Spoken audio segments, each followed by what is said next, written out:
Hey guys, welcome to another day with your host, Ranger Matt, PE Slick Podcast. How is everybody doing today?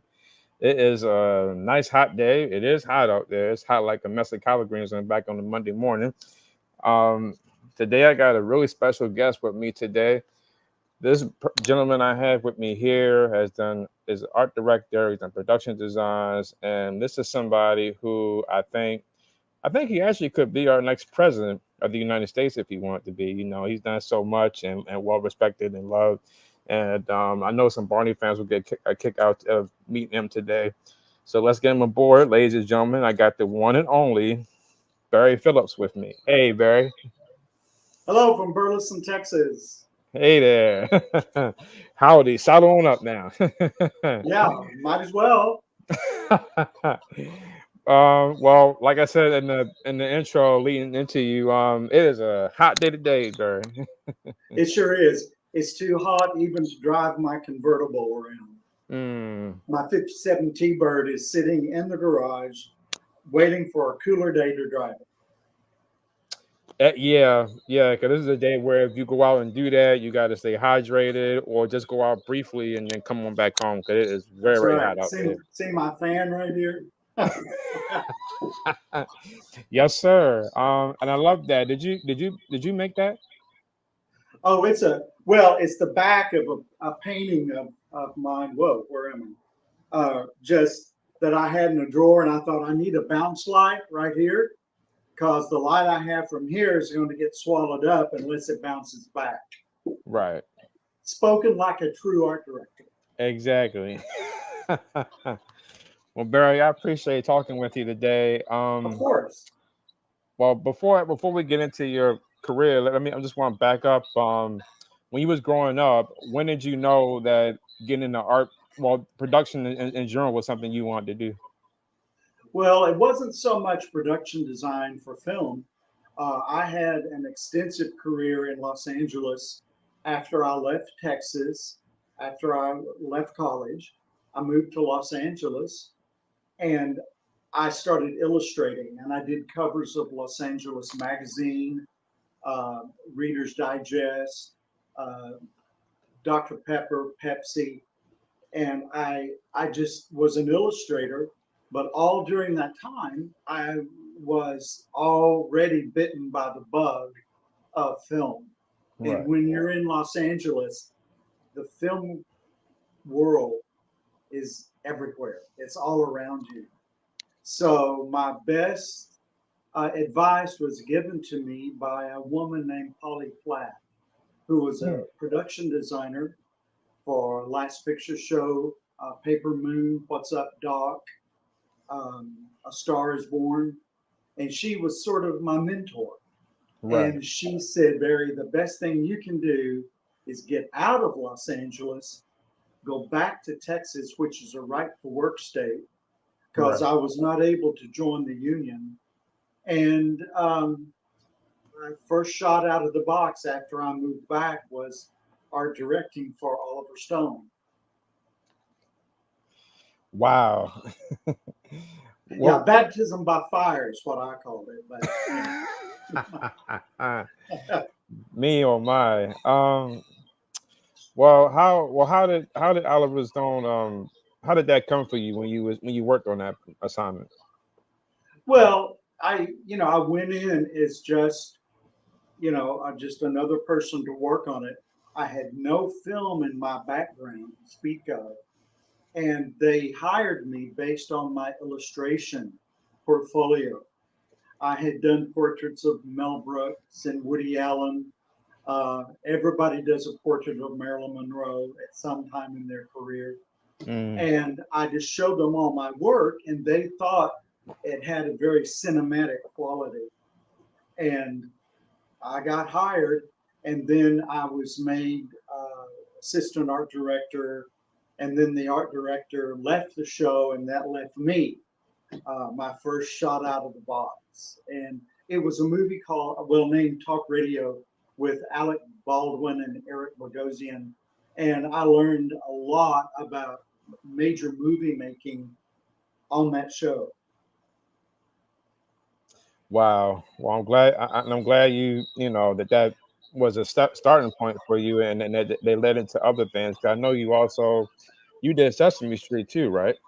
Nope, Oh, nope, sorry, you didn't nope, do Sesame nope. Street. And I need to add, I didn't do a Barney either.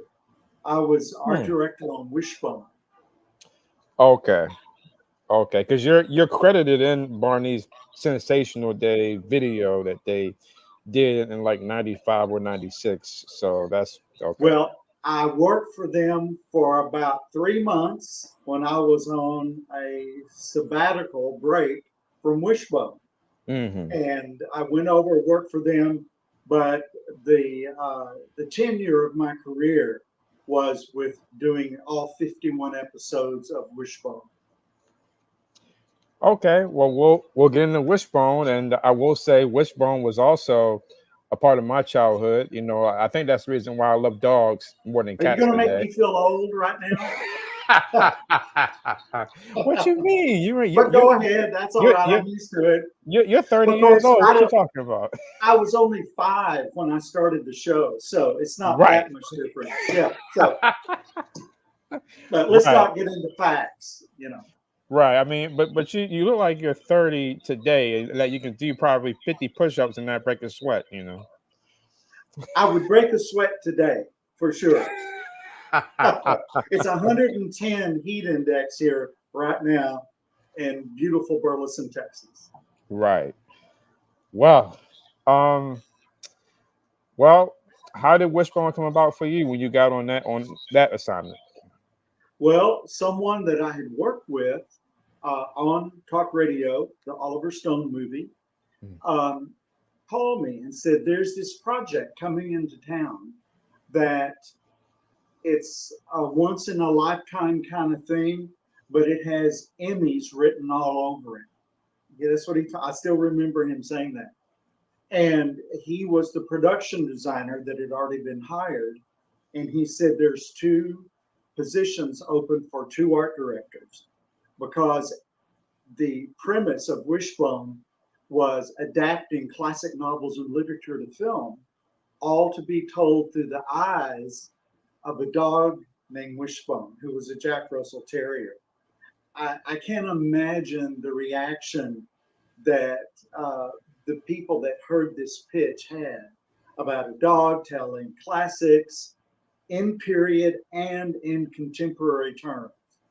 And so the stories were told both in the original period genre of how things happened in the old days, but then there was a parallel story that went along with it that younger readers could understand in contemporary terms. Well, I loved Wishbone, and but like what you were saying, I always found it interesting where like if y'all did something like Romeo and Juliet, can you see the dog being Romeo and an adult being Juliet, and they got to do a kiss makeout scene? That was something I always thought Well, was interesting as a kid.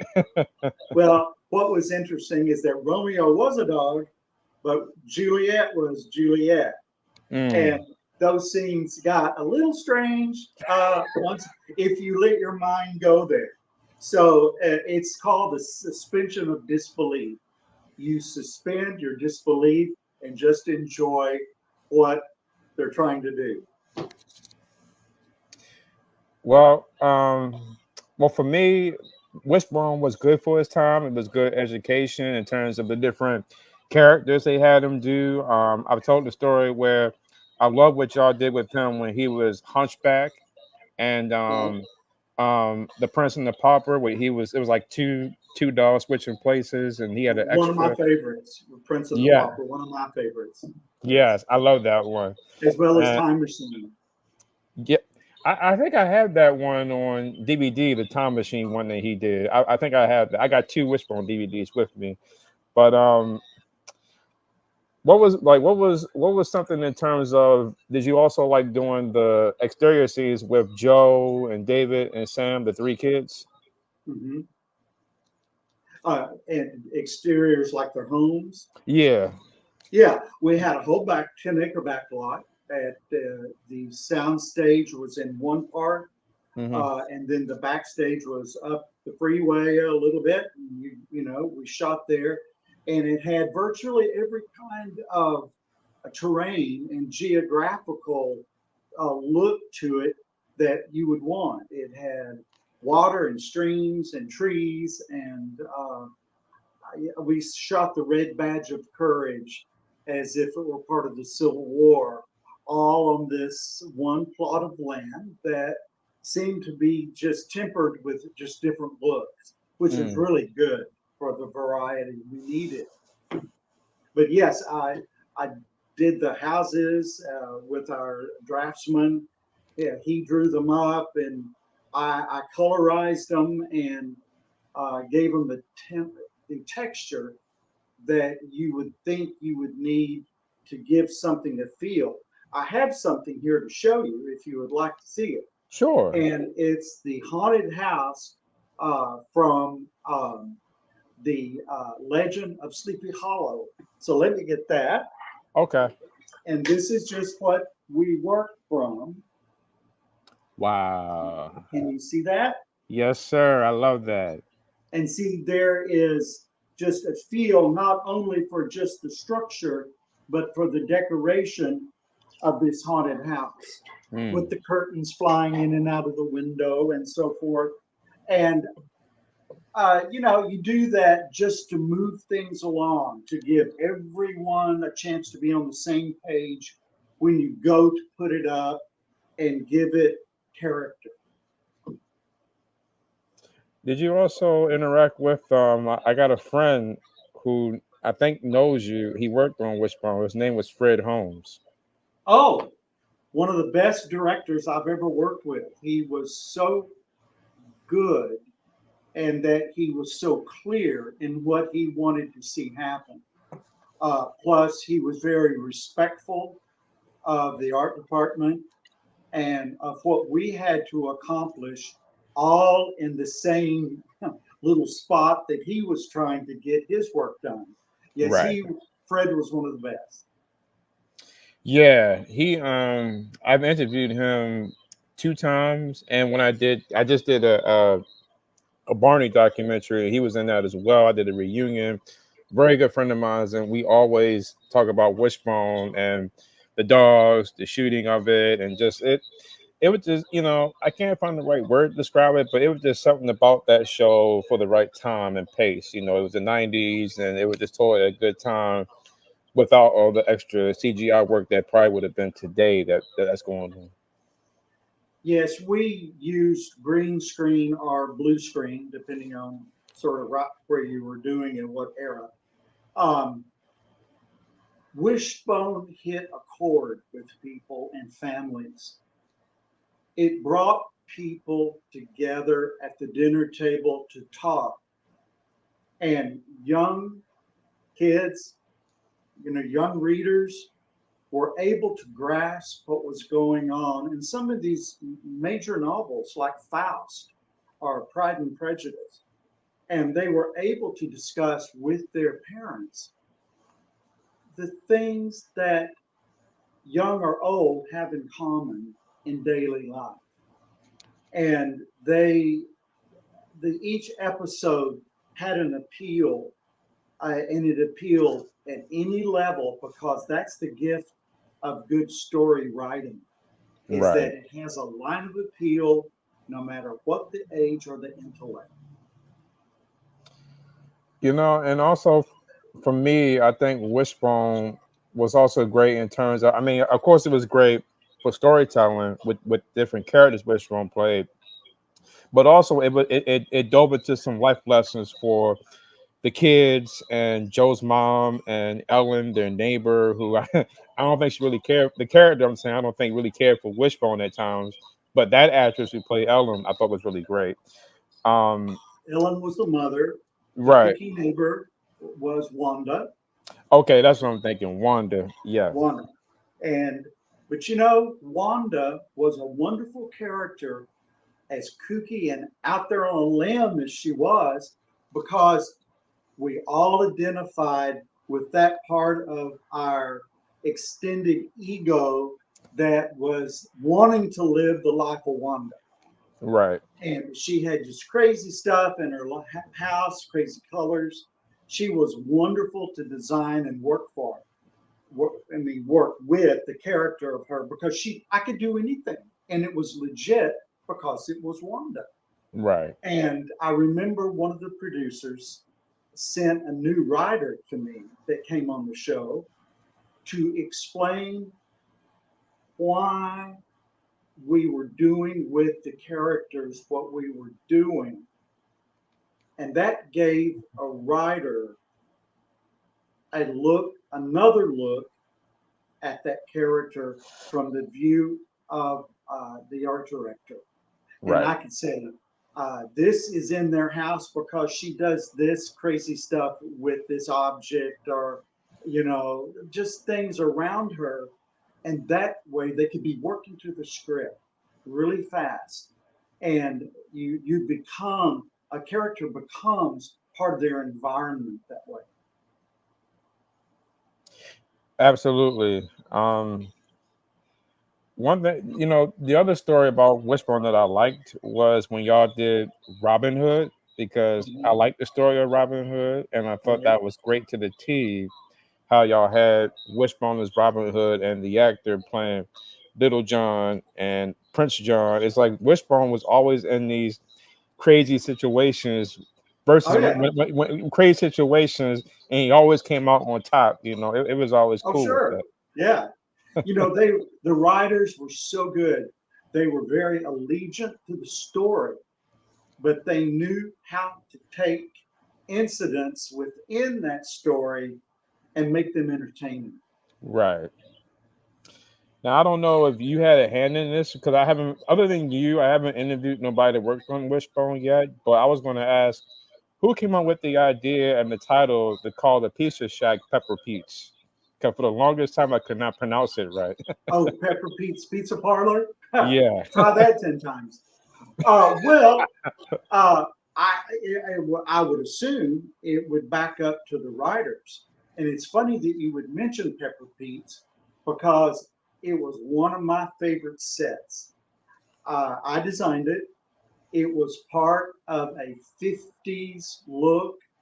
I used 50s car parts on the walls. There was a chrome 57 Chevy bumper that held all the ketchup and mustard and napkins and things and it was a shelf. It functioned as a shelf. Right. And I had the girls, that waitresses, walking around carrying pizzas uh, in an old 50s hubcap. Of course, we lined it and made it all nice and clean and everything. But you can only go so far. Mm, But just little touches like that gave an authenticity to Pepper Pete's uh, that I just loved. And I did the checkerboard floor. Did a big giant record turning on the wall with 50s music. It was, now that was part of my alter ego right there coming out right there. right. Because I have a 57 T-Bird that I mentioned earlier that I couldn't Hmm. drive today because it's so hot. And Right. also that turned out to be Wanda's car in the show. Wow. Yeah, the one of the producers asked me. I was looking for an old Nash Metropolitan from about 1953. The little toy-looking cars from the early 50s. If you don't know what it looks like, look it up. You will see why I picked it for Wanda. Couldn't find one. Could not find one that would run dependably and that was rentable. So one of the last 2 days before shooting, we had to have something. So the producer who knew I had this T-Bird said, "Can we use your T-Bird?" And I was like, okay, it's not right for Wanda. To me, it was just a different feel than I wanted, but it worked. It was quirky enough to work. Yeah. I don't, well, I gotta say, I don't remember what episode it was, but a memory of that set, there was an episode where Wanda was dating Joe and them's teacher, and he came out dressed as Elvis Presley. He did like this whole Elvis outlook, and it Right. was, yeah, it was funny but cool at the same time, and it was interesting. It was like a Uh, little love story y'all did with them, where their teacher was Wanda's Ellen's crush yes, in yes. the story. Well, it was Dr. Jekyll, Mr. Hyde, and of course, by day he was the mild-mannered teacher in school, but by night he was Elvis, and he came out, and everybody, no one knew it, but he came out, and everyone recognized him when he was doing a gyration. His wig flew off, all the Elvis hair, and it just made such sense to have this commonality with the character that you see every day, because that's the way Dr. Jekyll, Mr. Hyde read. It was someone that was known to everyone but became something else at night or when he took the potion or so forth. It was just a perfect segue from one character to the other. Did you interact with? Well, I'm sure you did, because I know you say you talked with everybody. I was going to say that you remember the actor who did the voice of Wishbone. Oh, Larry Brantley. Oh, of course. I just saw him last week. Yeah, I saw him at a reunion, a Wishbone reunion we had last week. Uh, they taped some of us talking about our experience with Wishbone and how it had touched our lives and so forth. And Larry Brantley was reading the questions. Yeah, he's a great guy, just so talented. And he was synonymous with Wishbone Mm, or soccer. The soccer was the dog that played Wishbone right. primarily, that you saw the most of was this one dog, but they had several. Yes, they did. I recently seen an episode where 'cause I know they've had Wishbone extras, but I recently saw an episode where Sam got sick with chicken pox, and there's a scene Yeah. where Wishbone is spinning around, and you can see his soccer starting to spin around, but you can also see in the interview, look closely, it goes from soccer to the extra dog, and I was like, how they do that? I never noticed that as a Oh, kid, but looking oh, closely, I looked in like, oh, it starts from soccer spinning around, going in circles, yeah. crazy, and it's the other dog doing it. Well, just remember, it's all smoke and mirrors. So, anything that makes it work. And I don't know how they did that exactly because I wasn't around there, but Mm, they had their stuff together. Every department was strong on this show. When I won the Emmys and I was interviewed on the Today Show the next morning in New York, um, they asked me about how does it feel for you to win an Emmy, and I said, "Oh, this was won by 150 people. Not one person really owns that totally. Of course, I get to take it home, and I'm glad and I'm happy about that, right. but it belongs to many people. They all contributed so beautifully, and it seemed like everyone was so in sync to do a good job. And because we knew that this project would make a difference. And I can't tell you how many times through the years that I have been at the mall with my production jacket on that has Wishbone across the back, and people come up and go, "Do you have anything to do with Wishbone?" I say, "Yeah, I was an art director." And they go, "Oh my gosh, thank you, thank you. Our lives have been so touched." I mean, it was not something like a throwaway just for entertainment. It Mm, made a difference. And someone walked up to me one day and said, uh, when I had the jacket on, because otherwise they would know that I'd worked on Wishbone. And right. they walked up and said, "Our baby," and they were holding this little baby. They said, "Our baby's first word was Wishbone." Wow. Yes, yes. My goodness, a baby I saying know. Wishbone, that wow. Yeah, right. Wow. Well, I don't know if he was at the reunion with you guys, but one character from that show that I thought also stood out. I'm not gonna say he was the villain, but he was kind of the bully, the guy who played Demont on the show. Oh, Mo Rocca? Yeah, he was like the kind of the bad guy, Demont. Yeah, I mean not what. Yeah, No, his sorry. name was. I thought you said the monk. You said Damon, who Yeah. was the son. So I was having trouble. You kind of cut out there. No, cut that part out, if you will. Yeah, that was a stupid response of mine. It's Uh, okay. okay. No, he was the son of the producer, Rick Duffield. Okay. Yeah, he.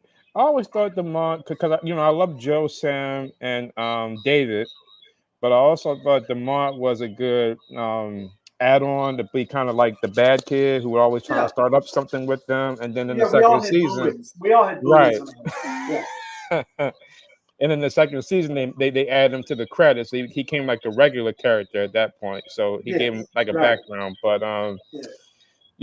that and y'all even gave Wishbone a girlfriend once. I remember there was an episode where it was a girl dog who visited the show, and Wishbone kind of highlighted all these stories that he did, and she ended up talking, giving him a wink at the end. I thought that was very cute.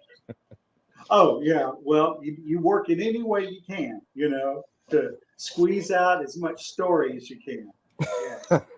Yes. um, Looking back at Wishbone and everything that you and everybody else did that made Wishbone what it was there ever a conversation years later, or even maybe even today, to do like a reboot of the show? Well, we're venturing into territory that I'm not well versed in Oh, because of the ownership of the show, and I certainly would not want to say anything, that's sort of well out of place.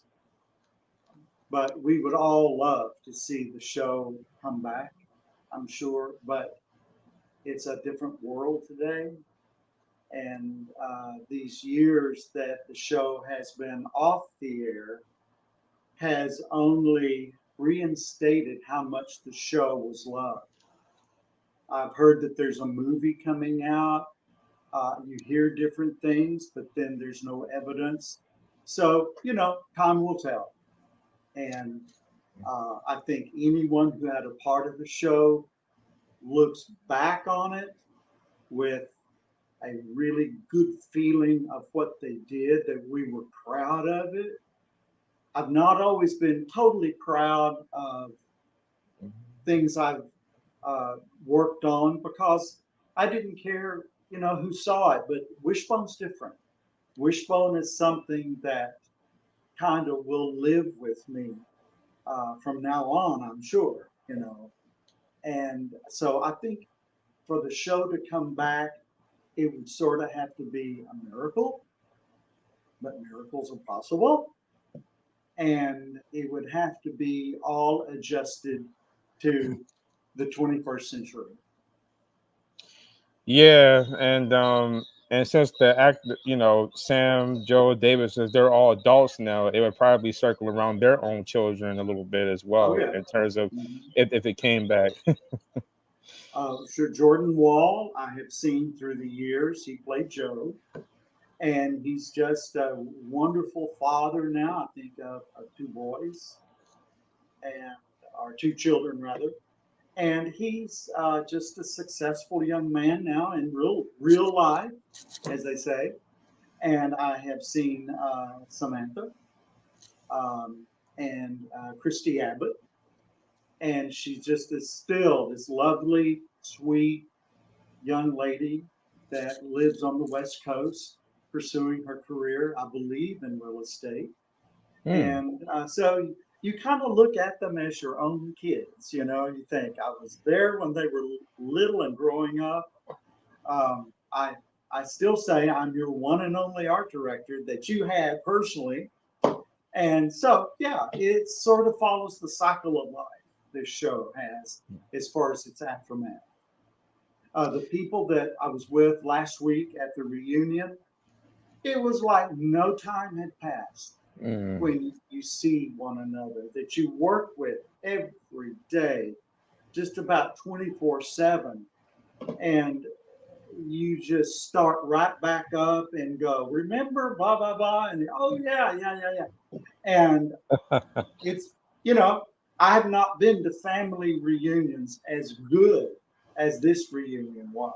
This is the way family reunions should be. It's like overwhelming love and compassion and care about the people that you work with.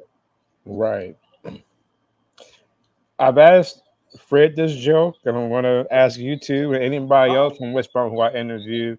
Since soccer was the star of Wishbone, was there ever interest to take him home and keep him as a pet?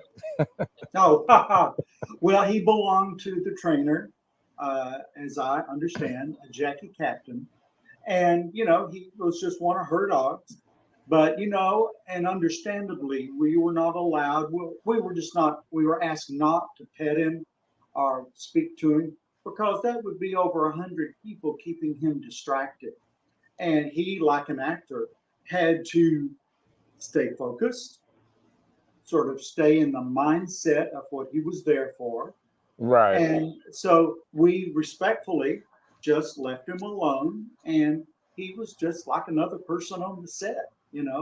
But I did have my picture made with him at one time. And that was just one day where we got to interact with him. So we got to know him. But yeah, we didn't mess with him during the day. Yeah. Um. Well, not to get us emotional, but I was going to say, how long after the show ended did soccer pass? 'Cause I know at some point he did pass I away. don't know.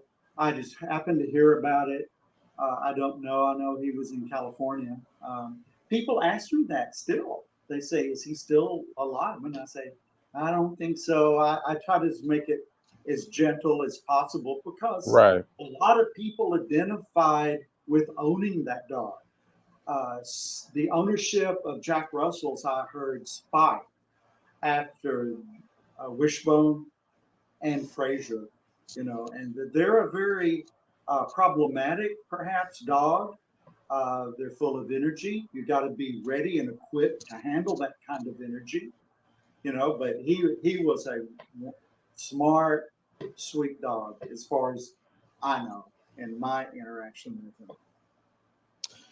Yeah, I mean, if I think I was in middle school when I found out about that. But if I will say, if he was still with us today, I know in our hearts and minds, he would be an old dog probably. I don't see him doing all them jumps and flips if we did a reboot today. He would be really old, Yeah, I don't old think so. pup. He would be on Medicaid by now. Um, he was 5 or 7, I think, when he started the show, started Mm, it already. So yeah, he's an animal, he's a pet. I mean, right. they only live so long, and it's done. Um, where did life go for you next after Wishbone? Well, I was taking care at the end of which when I was taking care of my mother, Mm, and she was quite a bit older when she had me. So therefore, she was already moving in to really old age at the end of Wishbone. And I took care of her till she passed away in 2002. mm, And she was a big fan of Wishbone for sure. And different things turned up. I was asked to judge Miss America. I was oh, head judge in 2004 of Miss America 2005. And that was an honor to be one of 7 in the entire country to be asked uh, to judge Miss America because it's the largest scholarship provider for women in the world at right. somewhere around $40 million in in-kind and moneyed scholarships. And they take it very seriously. And the Miss America Foundation uh, educates more women than any other entity. And so I did that. I was asked to be on the accrediting council in Washington, D.C. I accredited college for one of these councils through the Department of Education. I accredited colleges in film, television, graphic design. And I also wanted to say that's one other thing I did on Wishbone was the graphic design, which was the book covers and all the graphics. And graphics play a huge part of the look of a set, of the internal gesture of the era. And I was very lucky and blessed to have uh, good people on the computer working that out for me. As I would Right. assign things, I would hand it off, and we would give a set, a period look, often by the use of graphics and typography of the era.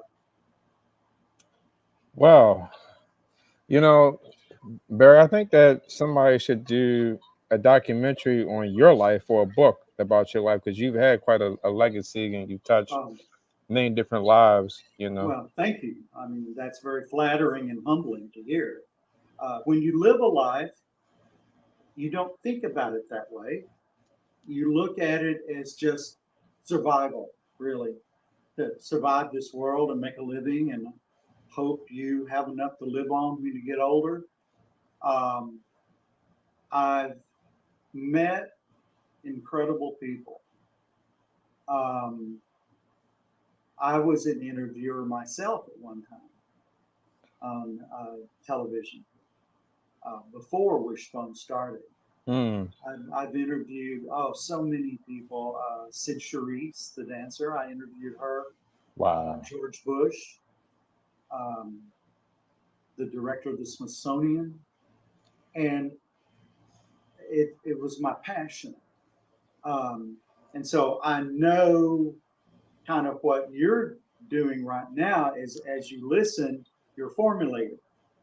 And based on what I'm saying, you're formulating perhaps the next question. Um, I looked at Wishbone as not only a project, but a way to connect with people in my future. And it has worked that way. It's always a commonality, a platform for us to communicate is the effect of Wishbone and what it's done for me and my friends and the people I've run into through the years. Right. Did you all? I meant to have asked you this earlier. In the opening credits, when the camera zooms in on all the books and then soccer sitting on the books, did you Mm-hmm. design all that as well? Mm-hmm. Yes, I did. Okay. The books, yes, I did. Yes. And they were bound. I found this older lady in Dallas that was one of the old timey bookbinders that could do it the old way, old school way. And she was wonderful. And I descended on her like bees on honey because I had all these books each week to bind. And she gave me a color chart of all the swatches of what color and texture the book would have.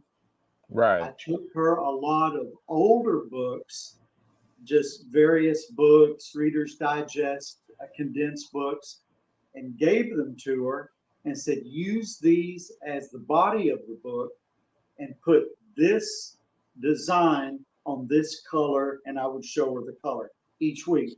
And I tell you, she was like clockwork, never late, always on time, old school ethics of working. And she was a godsend for sure. Awesome. Um, let's see what I mean. You just find people. You're as good as the people around you. So much of the time, I feel. And I had some very talented people around me. Hmm. I was lucky, you know. And of course, you have your problems with other people, as you do in any career. But for the most part, we got our work down to a sort of a pattern, and a formula, and Right. it worked. Well, speaking of Wishbone, let me see if I can turn this up here.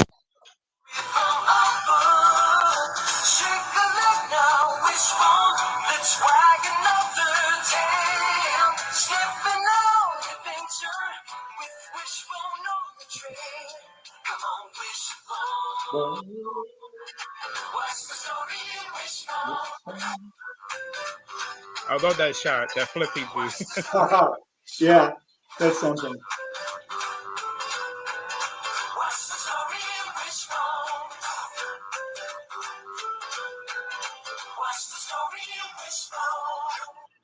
Arr, arr. Yeah, Karis Turpin, our visual effects director, designed that piece, Hmm. as I remember. I was saying in the in the credits that episode when Wishbone did that flip thing he do. Yeah, I that like side that. I flip. like that. Yeah. Yeah, yeah. Could you do that? No, I No. couldn't either. Right. I couldn't do that, but for some reason, and this is just for me watching Wishbone. Whenever I would try to do something, I would always go, "Ooh, what the?" Oh, yeah. Right. It sort of helps the moment, doesn't it? Yeah. Little Right. sound effects. Yeah. Mm-mm-mm. What does those what do those Emmys stand out for you? Like what's the first thing that is part of your legacy with those Emmys behind you? Oh, many things. I have had a wish list, a bucket list, you might say, through my life. And one by one, I'm checking them off. And they're crazy, some of the things that were on it, but they were little quirky things I wanted to see happen in my life. And I believe that you need to decide first what you want because you will not recognize it when it floats by for the grabbing and the taking. And one of the things I had on my list as a zillion people, I wanted to win an Oscar or an Emmy. I didn't know how it was going to happen. This was way before anything in television that I started. And I just decided that this would be something that I wanted. And that was what they say to me is this: you can do what you want to do if you want to do it bad enough. Right. And of course, I had to associate myself with um, a project that was worthy of Emmy consideration. So when this came along, I thought, okay, this is good. You know, I have done just as good of work on other projects. I did a CBS movie of the week one time Mm. that took place during World War II. It was called Pancho Barnes. And my work was, I thought, just the best that I had ever done. It was World War II. It was the design effect of Art Deco. And I just, from everything I did, I was just so excited about and proud of. Oh, I didn't get any kind of consideration for that because the project itself was, for the most part, not in the caliber of reaching that many people like Wishbone did. Right. And you got to have the audience before I would say things like that happen. I'm scared I'm going to say something wrong that somebody's going to catch me on, and I'll hear about it Uh later. But oh well, I'll have to find me first. And Burleson's hard to find down here. Anyway, uh, I, um, the Emmys were for me sort of a hallmark of where I had reached in my life. mm-hmm. I was walking, I won my Emmys in Los Angeles, and I said to myself, if I win, I'm going to treat myself to fly across the country to New York for the second half of the Emmys my year. Right. And with Emmy in hand, I flew to New York just to go to the Emmys one year. It was at Radio City Music Hall, and the next year it was at Madison Square Garden. And so one night, leaving one of those years, I think it was the first one,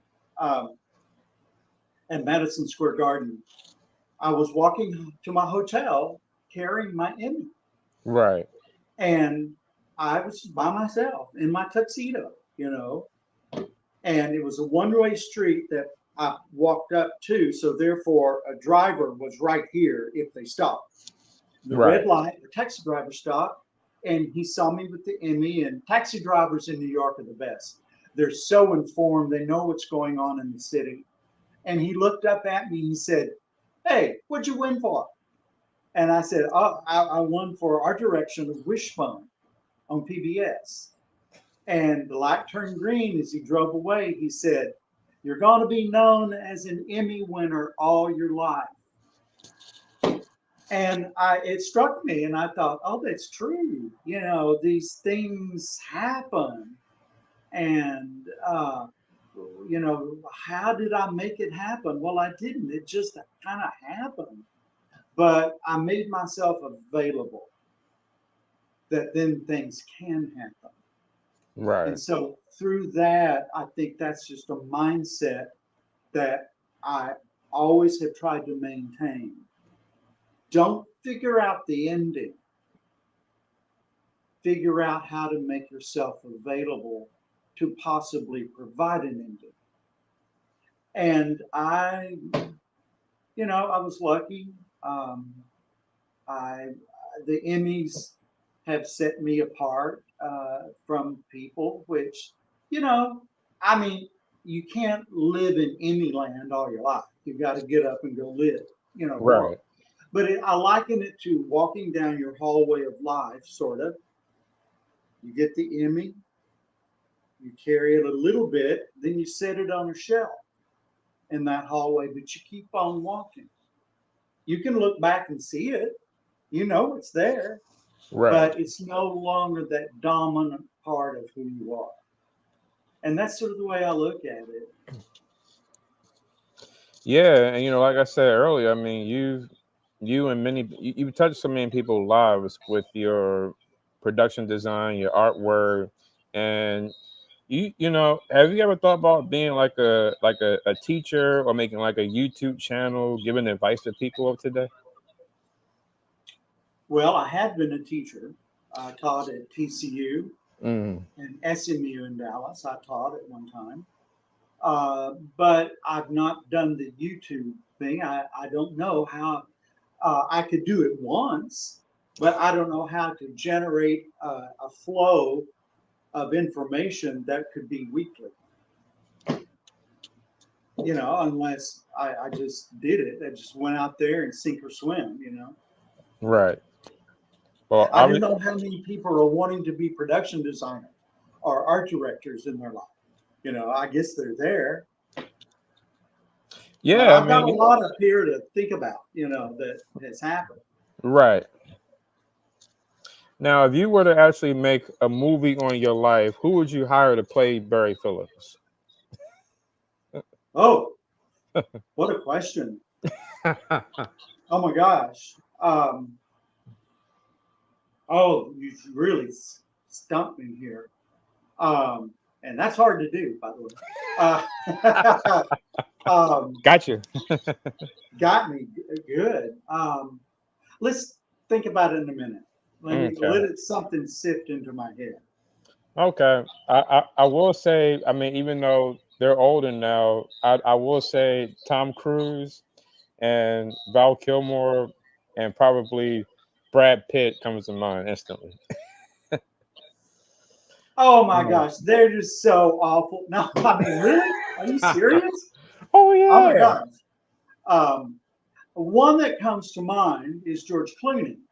Oh. Because George Clooney has a very artistic bend in his directing the films. His films that he's a great actor. He's good looking. We know that.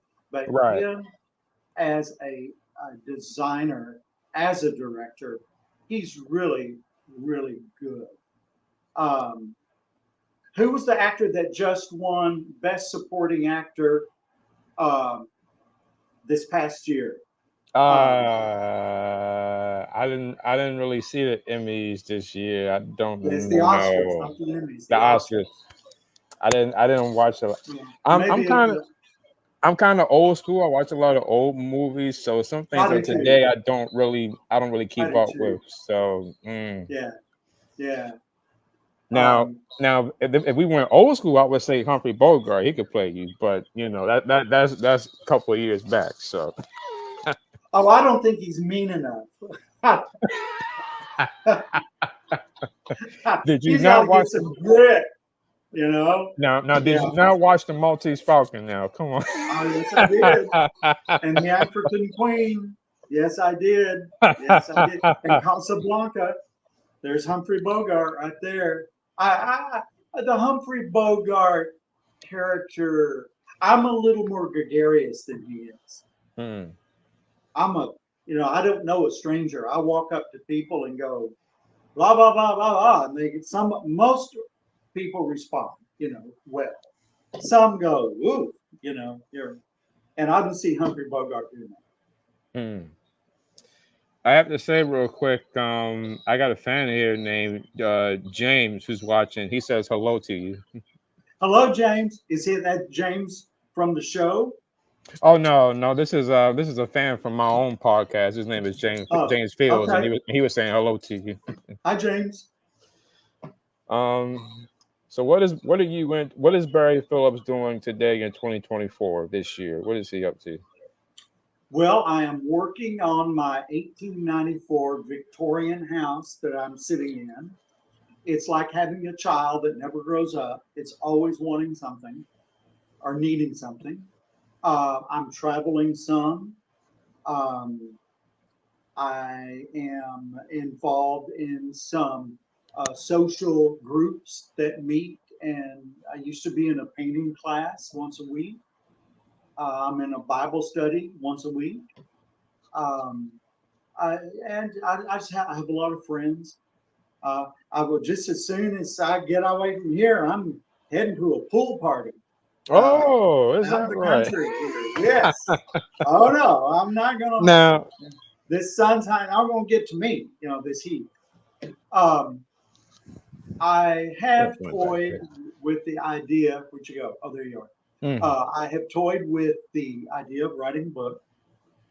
I've yet to decide on the theme or the thrust of it. And once I do, then I will be more convinced to do that. I've been asked many times to write a book yeah. and about many things that haven't even come up today that have happened to me.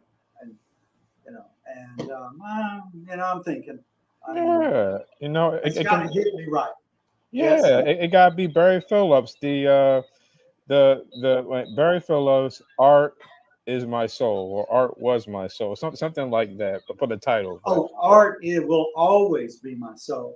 mm, It might be not the soul of what I'm doing this very minute, right, but it will always be my soul. That's always my first reaction, is my interpretation of a situation in the artistic sense. Um, you know, but I can still go to movies and enjoy it, right, and not be so critical that I can't enjoy them. I can still enjoy them unless it's a huge mistake, and then I'm moved. You know. yeah. What kind of music do you listen to? Oh, there is no limit to the music I listen to. It's everything from uh,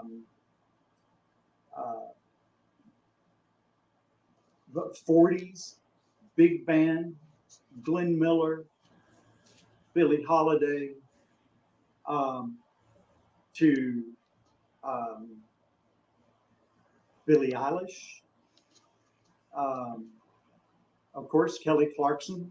Mm, She's from my hometown right here, in Burleson. And she grew up here I love and Kelly. was living here when she won American Idol.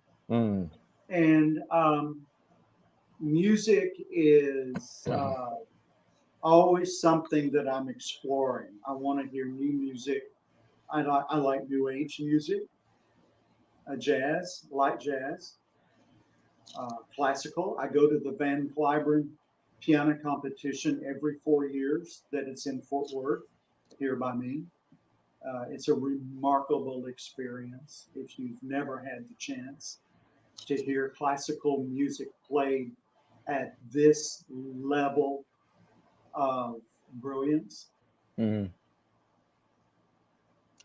Well, I like I'm old school, like I said before. I like the 70s, 80s, 60s kind of music, 90s jazz.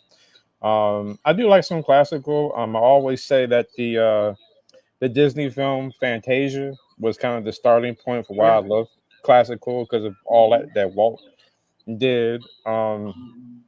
And lately, for some reason, I don't know why, but on YouTube, people been posting stuff from the Weather Channel with the jazz music from back then, and I've been finding all these old Kenny G, all kinds of Yeah. different jazz stuff from back then. So that's where I'm at as far as music right now.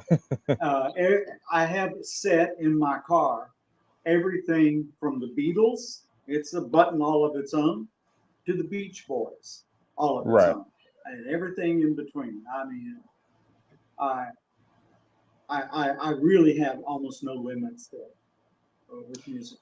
See. My mother was a piano teacher, Mm. and see what my phone is sitting on right now to shoot me is an 1895 Iverson Pond baby grand piano. That's Wow. what you're sitting on, Mm. and where I'm looking at you right now. And piano has been a part of my life forever because of my mother, you know. Um. Well, well, I'm not leaving just yet. I'm just going to zoom in on you for a brief second. Is there a message you want to say to the fans of Wishbone? Well, first I would say thank you, even back then when you were watching, and even now when it's not on TV, but you still carry the spirit of Wishbone with you. Thank you for always being there, for being supportive. As I understand, Wishbone was one of the biggest shows on PBS to receive so much fan mail. And of course, that comes from you guys. And so I want to say thank you for that. And um, the way you can say thank you back to Wishbone is just to keep reading and keep experiencing life through the written word. Um, Reintroduce yourself to the times of the past, the people, and the cultures of the past through classic novels and literature. And never underestimate the ability of a child to understand what's going on in some of these complex storylines. I think that's mainly what I would want to say, other than thank you. And I've enjoyed this a lot. Well, that was perfect. I loved it, and I have to second what you said in terms of I hope today's generation reads because for me, when I was in school, we had books and all that. And when I interviewed one of my high school teachers on my podcast a few years ago, he told me now that's changed. Kids are now on their phone and they read like maybe through their phone a little bit. That's how they do math. So I know all that has kind of changed a bit with our technology, but that's one thing that I missed and liked that y'all did with Wishbone. Y'all actually got in the books, adapted it, and made Wishbone portray every main character, and it all came out to life real well. Right, right. You know, I think for anything to be successful, when you're sending a message or trying to teach something, there's got to be some humor in it because humor is an identifying factor within the human person that's every day. We all relate to humor. And I think that was a big key to Wishbone's success. Right. Well, before I let you go, I know I played it earlier, but I was able to upload the actual physical video before I let you go. What's the story, Wishbone? What's this you're dreaming of? Such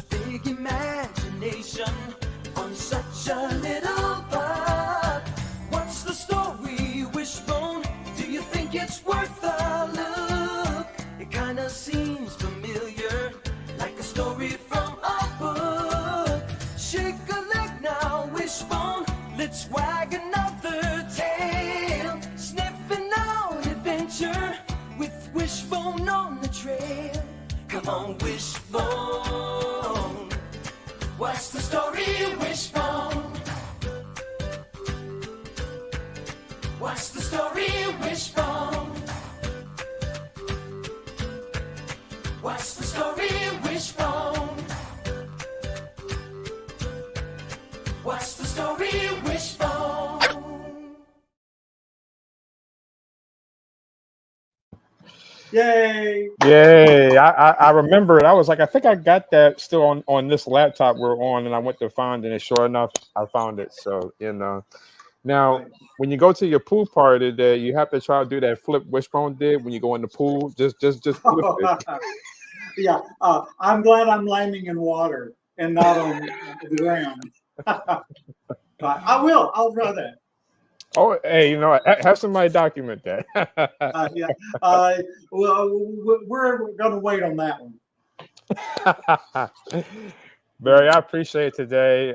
Thank you for Certainly. coming out and talking with me and the fans today. It's been a blessing and a privilege. And from my own personal heart, thank you for your part in making Wishbone Absolutely. possible. And I did love the show. It was great for its time. And I mean, we'll see. I mean, maybe a reboot could work. Maybe, I don't know. But we'll see, because it was great. And I think it would be great for today's generation who didn't watch the original show. I do too. It's just kids need some direction, Right. and it certainly did that. Absolutely. Well, don't sign out yet. I'm going to take you off and end the show, and we'll talk backstage for a second. Okay, we'll do. Well, guys, thanks for tuning in today. It's been a blessing. We've had Barry Phillips on from Wishbone. We'll see if you do that backflip. No, I'm just playing. No, I don't want him to do that. Thank you, guys. Thank you for tuning in. And it's been a blessing doing my podcast for the last 5 years. I should have said this to Barry. I hope he's listening. I think Barry was my 100th guest who I just had on. So, 5 years and many guesses. My 100th guest just got by today. So, thank you for tuning in these last 5 years and seasons, even during my hiatuses. Thank you. And I'll keep it posted on my next guest that I have on. Sign on the PE Slick podcast on YouTube, and also the movie Ranger Express for anything Barney related. And I'll keep you posted on anything else that's going on. So until next time, you guys stay blessed, stay cool because it's hot, and hey, enjoy your day. What's the story, Wishbone?